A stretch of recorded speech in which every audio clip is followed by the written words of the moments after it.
Hello and welcome to Rajya Sabha Television. You're watching a brand new edition of Policy Watch with me, Rausan Pereira. Finance Minister Piyush Goyal on Thursday promised all possible help to strengthen the 11 public sector banks placed under the Prompt Corrective Action Framework by the RBI to check their deteriorating financial health.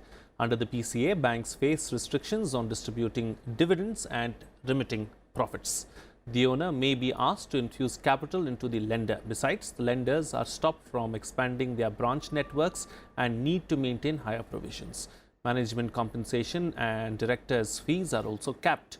Goyal, who was earlier this week given temporary charge of the Finance Ministry until Arun Jaitley recovers after undergoing a kidney transplant, met heads of the 11 public sector banks in the national capital. In our first segment of Policy Watch, we will analyze what are the government's plans for the 11 ailing PSU banks. Joining me on the program today are Ravinder Gupta, Joint General Secretary, All India Bank Officers Confederation, and Subhomoy Bhattacharjee, Consulting Editor of the Business Standard. Thank you to both my guests for joining me on this edition of Policy Watch. Subhomoy, I'd like to begin with you. First, let's try and put into perspective and understand what Prompt Corrective Action Framework is. The Prompt Corrective Action, the framework came along from last year. And initially, the RBI had said that it was basically putting in some restriction. The operative word was some restriction on the banks, on the bank which comes under that regime in terms of lending. This is basically supposed to be lending for not the retail, but for the large lenders. And of course, other restrictions, as you pointed out, in terms of bank expansion, branch expansion, in terms of other capital expenditure. Basically, the idea is that the bank should be conserving its capital and not exposing itself to further liabilities. So, it is able to do two things. First of all, it conserves its capital and then focuses attention on recovering the capital that has got bad, in the sense that the credit that has not come through. So, the bank is not sort of not distracted by trying to get fresh business and running a course of competition with other banks when it simply can't. It needs to be nursed back to health. That's a Prompt Corrective Action Framework. What has happened is that initially banks, as usually happens, didn't take it that seriously. But it's only after when RBI put about 11 banks in the PCA network, and now, as you pointed out, 3 of them, of which 2 belong to the top 10. So, out of that, leaving out SBI, out of the top 10 public sector banks in India, 6 are in the Prompt Corrective Action PCA. Now, that's a huge number in the PCA list, and RBI is also interpreting that Prompt Corrective Action to mean that not just some restriction, but total restriction on lending, because the operative word is still some. But the effective way is that they are basically not being allowed to give up practically any loans. The idea is that they will conserve capital, raise capital from the market, and get themselves back to health. Right. And that is where these banks are. So, they effectively become non-lending institutions. Right. Ravinder Gupta, what are these 11 banks and why are they under the RBI scanner? First of all, I'll welcome decision of the Finance Minister that he is thinking about the strengthening these public sector banks. And these public sector banks are there for decades and the centuries, and they are really contributing to the all growth, performance, production, economic development of this country, and really we need to save all these banks. And regarding these 11 banks, if you really want to name those, basically Dena Bank, United Bank of India, UCO Bank, the Corporation Bank. So, these are the Oriental Bank of Commerce, these are the 11 banks basically. And regarding this PCA, that on the 3 parameters, that is the capital issue and the asset quality issue and the profitability issue of these banks, depending on that, this PCA has been introduced in the April 2017. And some turnaround plans were made out for all these 11 banks. So, now if you go by the things that basically that why the NPAs are on the rise, number one. Banks are lending to the borrowers for their needs and all that, they are taking deposits from the people, and the health of these banks and their functioning working totally depending on the borrowers. Basically, if I am lending something to that money I need to come back to me. I am not producing anything that my position has gone bad or my product has been not selling in the market, that's a position.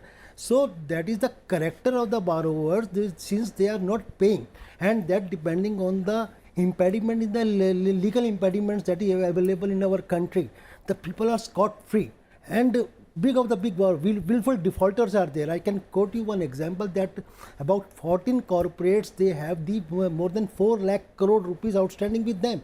If we recover that, it will be sufficient for the banks to come out of all this what is happening as on date. And in addition to that, see, if you go by the results and the parameters of all these 11 banks, you will find that their gross profits are increasing year by year. Their operating profits are increasing year by year. Their deposits are increasing. Their lendings are, their credits are increasing. But due to the provisioning on the NPA, the asset quality, and most of these profits are eaten by the provisioning that we have to provide for that. Even for the standard assets, at some extent, we have to make the provisioning. So due to the provisioning factor, all that money, all those profits are going into that. That's why they are showing the net this non-performing assets in this. And that's why there is a decline in the profit of these banks. And last year, all banks has shown a 11,000 crore something. Sure. But this year again it is going. I tell you that 70% of the profits are going into the provisioning. Okay. Hence, these banks are showing this, and moreover. Point taken. So basically, what you're suggesting is that the willful defaulters we need to go after them rather than penalizing the banks themselves. All right, Subhomoy, now the acting finance minister, if you can call him that, has said that he is going to come to the aid of the banks and is going to help these banks. What kind of help can the banks expect from the government? Frankly, I would think the best help would be to stay away. There's been a lot of ups and downs about what these banks need to do. And frankly, after years, there's now a clear, coherent line of action. And the government must be given credit for that. First of all, the bankruptcy code which has come in has ensured that the banks are now able to go for foreclosure of loans. The willful defaulters which you're talking about, many of them have been brought to book for the first time. Assets are being sold. If that regime is not disturbed, then that will be the biggest way to help these banks. That's the first thing. So as I said, let the IBC regime go through, no departure, no carve out of space for willful defaulters. That's the first thing. Second, the banks are under pressure because the banks know that their capital is getting eroded. Now, if the government says that no, hang on, you can still continue to lend to X, Y, Z, the problem is that that would again take away valuable effort from these banks. Remember, these banks do not have, in fact, other than the top 5 or 6 major public sector banks, none of these banks have strong credit appraisal capacity, and definitely not any capacity which can allow them to handle major loans, the sort which now comes to the banks. They all depend on what the major banks do and sort of recreate that thing. So basically, they work in consortium where the big banks decide the terms of the loan and these banks just simply put in the money. If these banks, with that weak credit appraisal capacity, are told to now go and do fresh loans to the small retail, whichever, then that's actually asking for trouble. They don't know it and they are getting into bigger trouble. And we don't know in what shape, because any sector, we might say that it's only the big corporates which are trouble, but even the small and medium enterprises have also been troublesome. So it's no one's case that's not going to be a problem for these banks. So I would say, as of now, what the government is doing is the perfect strategy: staying away from the boards, not interfering with the boards, allowing them to go after the willful defaulters just the way they are needed to, forcing those guys to take the haircut, auctioning their properties off, and also at the same time not lending fresh. Now that's painful, but that simply cannot be avoided, because without that cleanup, it's impossible to get to know how many books of companies, like for instance the Nirav Modi case, it was a non-fund exposure. Under normal circumstances, it would not have come out. But because RBI forced PNB and other banks to use go like a hair comb through its books, that loan came out, Popped up. and look at the size of it. So there is a lot that are still there in trouble, and I'll not be surprised if something fresh comes up. But that's no reason to say that these banks should therefore start, getting back, presuming that the business as usual, or credit has gone down, so therefore start lending again. Right, right.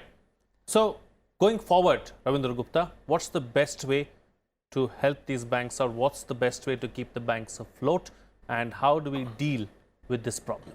No, this prudential norms for the NPA identification. Basically, earlier it was 180 days, then it was brought down to 90 days, and there is a need of some of change in the policies of the government of India, taking into consideration of the scenario and of the size of the population and the type of business we are doing.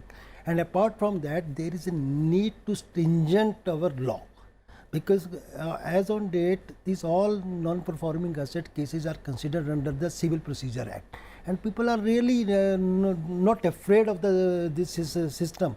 Once you put anybody behind the jails, where everybody afraid of going, now need to be bring under the criminal act, so they must afraid of the Indian law. And today really there is need in the reform of the judiciary system and the law of this country.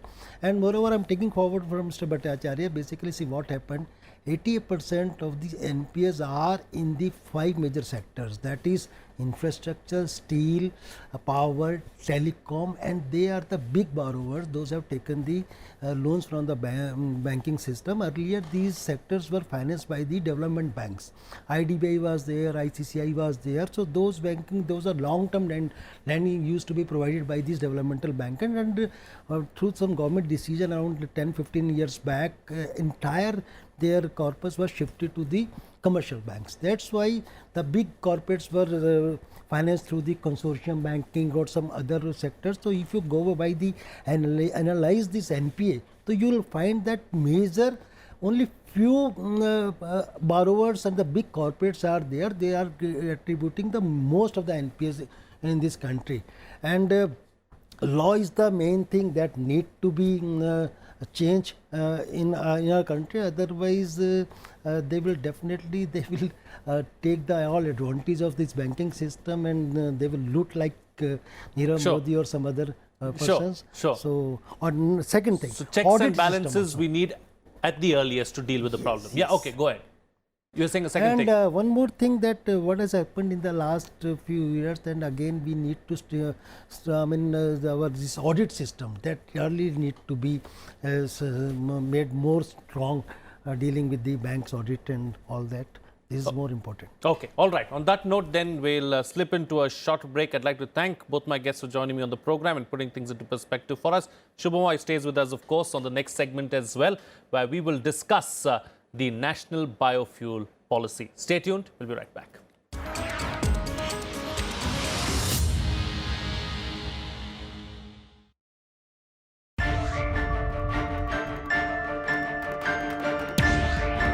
चार साल मोदी सरकार की, आज मिलिए केंद्रीय मंत्री नितिन गडकरी से। 2 kilometre per day तक रोड कंस्ट्रक्शन आया था, तो 2 किलोमीटर से बदलकर 14 गुना वृद्धि हुई, 28 किलोमीटर हुई। अभी दिल्ली मेरठ एक्सप्रेस हाईवे में से पहला पार्ट 14 लेन का रोड है। मैं कश्मीर में ही केवल 60,000 करोड़ के काम, नॉर्थ ईस्ट में 1.5 लाख करोड़ के काम, बॉर्डर एरिया में करीब 50,000 करोड़ के काम कर रहा हूँ।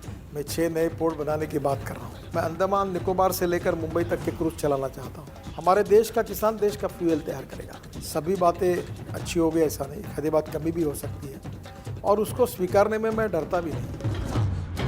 4 साल मोदी सरकार, सिर्फ राज्यसभा टीवी पर।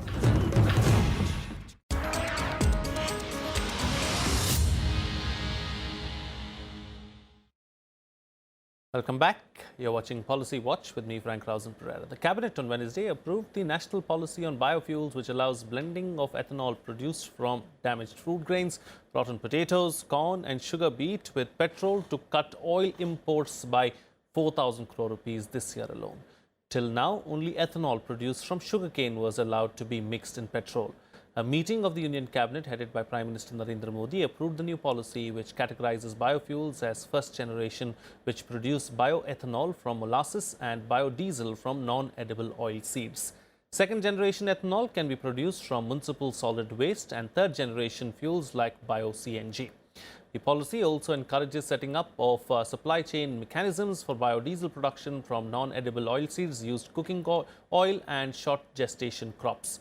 In our next segment of Policy Watch, we will analyze the national biofuel policy. Still with me on the program is Subhomoy Bhattacharjee, consulting editor of the Business Standard, and joining us now is Professor Vijay, Center for Rural Development and Technology, IIT Delhi. Thank you to both my guests for joining me here on Policy Watch. Subhomoy, I'd like to begin with you. Let's first try and understand what the national biofuel policy is.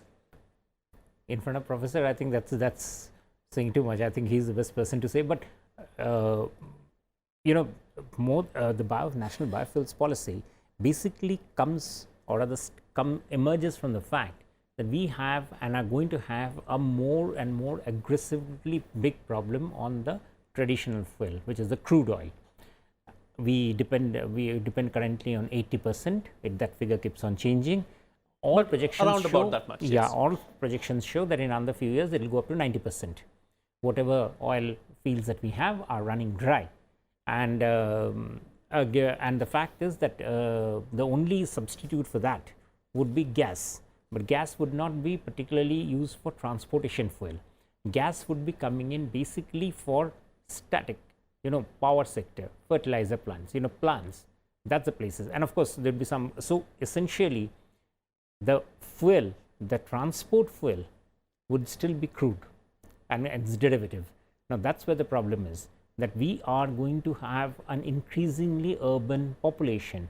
India's urban population is the fastest growing population in the world, and that population is increasingly going to need means of mobility. Despite creating metros, despite creating public transport, which is actually falling far short, we would need to fuel this aggressive need of cars, personal vehicles. What does it impact? I mean, how does it impact on the our fuel bill? This is the basic reason why the government says let every sort of available alternative come up. We don't have adequate sugarcane. We don't have adequate corn, for instance, which America had used. So what are the other alternatives that would come along?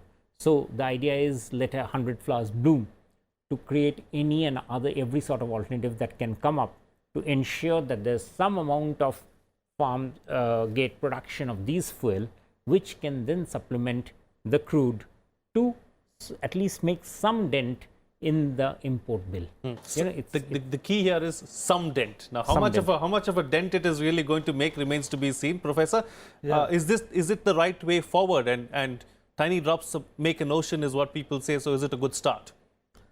Really, it's a very good start. Looking to our country's energy scenario, in 2002, at that time, Atal Bihari Vajpayee government has brought up the biodiesel system in the country, and it worked for a few years. And in 2009, the biofuel policy was finalized and it was given to Ministry of New and Renewable Energy Sources. Later on, Ministry of Petroleum has picked it up, and now with the efforts of MOPNG, MNRE, DST, DBT and all other stakeholders, this final policy is out day before by the Prime Minister. So this policy envisages that how we can move towards energy self-reliance, how to utilize whatever resources which are available in the country, particularly in rural areas also, bio resources also, how we can harness those kind of resources as an alternative to your petroleum fuel. So that is a big jump towards moving towards self-reliant energy economic system in the country. How much of a difference is it going to make, Professor? In the short run, it may be measured, it may not be a measured, but in the long run, it is going to affect very severely in the country, that if we are able to utilize all kind of resources which are available in rural areas, bioenergy, bioresources, biodiesel, bioethanol and biogas. If we are able to harness all those resources, I am sure within say next 10 to 15 years, 50% of our resources can be based on these particularly bioenergy resources, converted into bioethanol, biodiesel and biogas. And the day is not due, because in real life we are now going to see the climate change scenario, and every day we are now observing it. Day before there was a hurricane in Delhi, around in many states, and then winds are moving, and you can understand the climate scenario which is impacting our crops, which is impacting our other daily life. So it is going to be that unless we develop a sustainable energy, environment friendly energy system, we cannot move beyond our development systems. Sure. Professor, that having been said, I want to ask you, is there any best practice that we can implement here in India, and also what has been the success story of the biofuel sector anywhere else in the world? The major outcome which I see is the Sweden, even the Nordic countries. Sweden, more than 50 to 60% of their energy they are consuming from bioenergy resources, biogas, Bio-CNG, Bio-Ethanol and biodiesel. And most of the European countries like Germany and other, Switzerland and Vienna, Austria, they are trying to harness all their bioenergy resources and utilizing it as a Bio-CNG, which they call biomethane, and ultimately they are also trying to recover the bioethanol as much as possible, biodiesel as much as possible, because they are having large amount of land available with them where they can harness various kind of biocrops. Sure. Okay. Subhomoy, let's talk about another sector as well that has been, dealt a heavy blow, that which is the sugarcane sector. Is this national biofuel policy which is going to use ethanol, and it stresses a lot on ethanol, is that going to help the sugarcane sector as well? It's interesting that you mentioned sugarcane. Why? Because while I'm not no expert on sugarcane, I must confess, I also realized that this year India has been the biggest disruptor in the sugarcane market in the world. The power production has been the reason why the alarm bells, right from Brazil onwards to Cuba, every country, India is coming with a huge jump. Now that's where exactly the problem comes along. Next year too, we expect a similar bumper harvest because the monsoon is projected to be normal. We are, in this up and down sort of a thing, production wise. Sugarcane is a sector where actually it is quite possible to harness. The process of creating ethanol is known from sugarcane. The technology, as I understand Professor would say, is fairly straightforward. It's known, it's been worked out. The point is about how much of the residue, that sugarcane residue, which is actually being made available. A plant can't be on a stop and start mode. And similarly, companies which need to integrate ethanol into their ethanol spiking, they need to have a sustained flow at a reasonable price. Now, for that to happen, we need to create a very interesting thing, and that applies for other crops also, a futures market in agriculture. One of the good things that hopefully will come out of this biofuels thing is, the word that he used was to use degraded crops, to use lots of crop that goes wasted, and lots of crops, high energy crops like sugarcane, which go through this up and down production cycle, can actually be made to get smoothened out but that can only be done through a futures market. So I would say that the biofuels market needs immediate reforms in the agricultural futures market to ensure that the supply is steady, the companies which invest in it know where and at what prices that they can reasonably expect the prices to come through, and then therefore the consumers of that gas or that of that fuel are also able to then plan what sort of a product that they can buy, because the systems would come in. So there are lots of chains, missing links in this chain.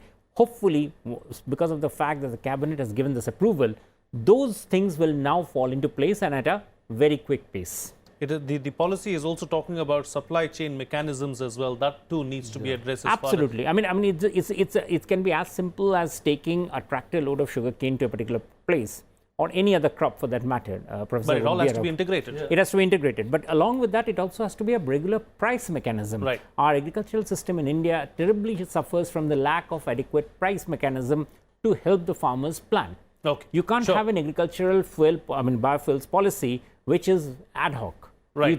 It's got to know that where exactly the production would be selling next year.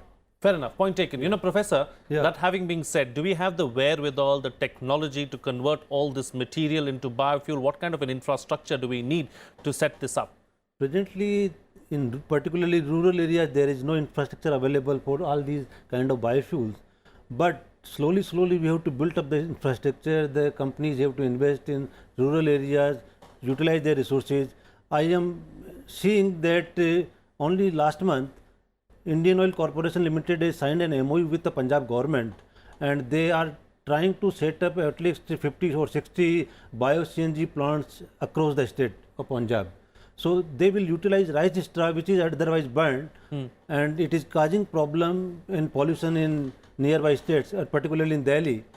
So if it becomes successful, farmers will get good return of their residues, agricultural residues, and ultimately this material is converted into biogas, and biogas upgradation plant will be set up, and that will be utilized as an alternate to your petroleum and diesel fuels, as the material of Bio-CNG, which we call biomethane.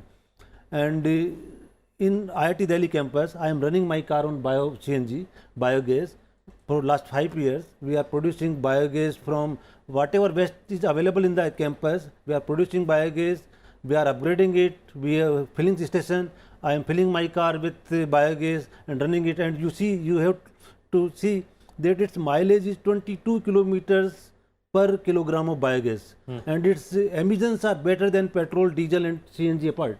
Is it going to be cost effective, Professor? Because at the end of the day, if you're going to make it commercially viable, first and foremost, how long is it going to take for it to be made commercially viable? Now, and what about the cost factor? Now technologies are available, and the cost is at par with the present prices of your petrol, diesel and CNG. Even in many places, people are selling it cheaper than the LPG as a replacement of LPG fuel.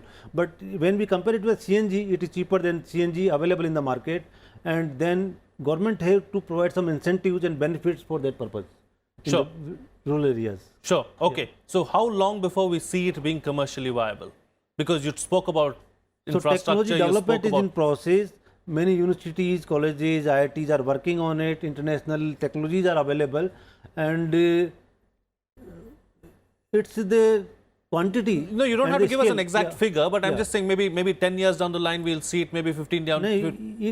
With the aggressive nature of this government, I envisage that within 5 years it may become a reality. Okay, all right. On that note, then we'll call it a wrap on this edition of Policy Watch. Thank you to both my guests for joining me on the program and putting things into perspective for us. That's it from me. But before I go, of course, let me give you our email ID, which is policywatch.feedback@gmail.com. You can send your suggestions and feedback here. You can also tweet to us using our Twitter handles that are flashing at the bottom of our screens. That's it from me. See you again next time.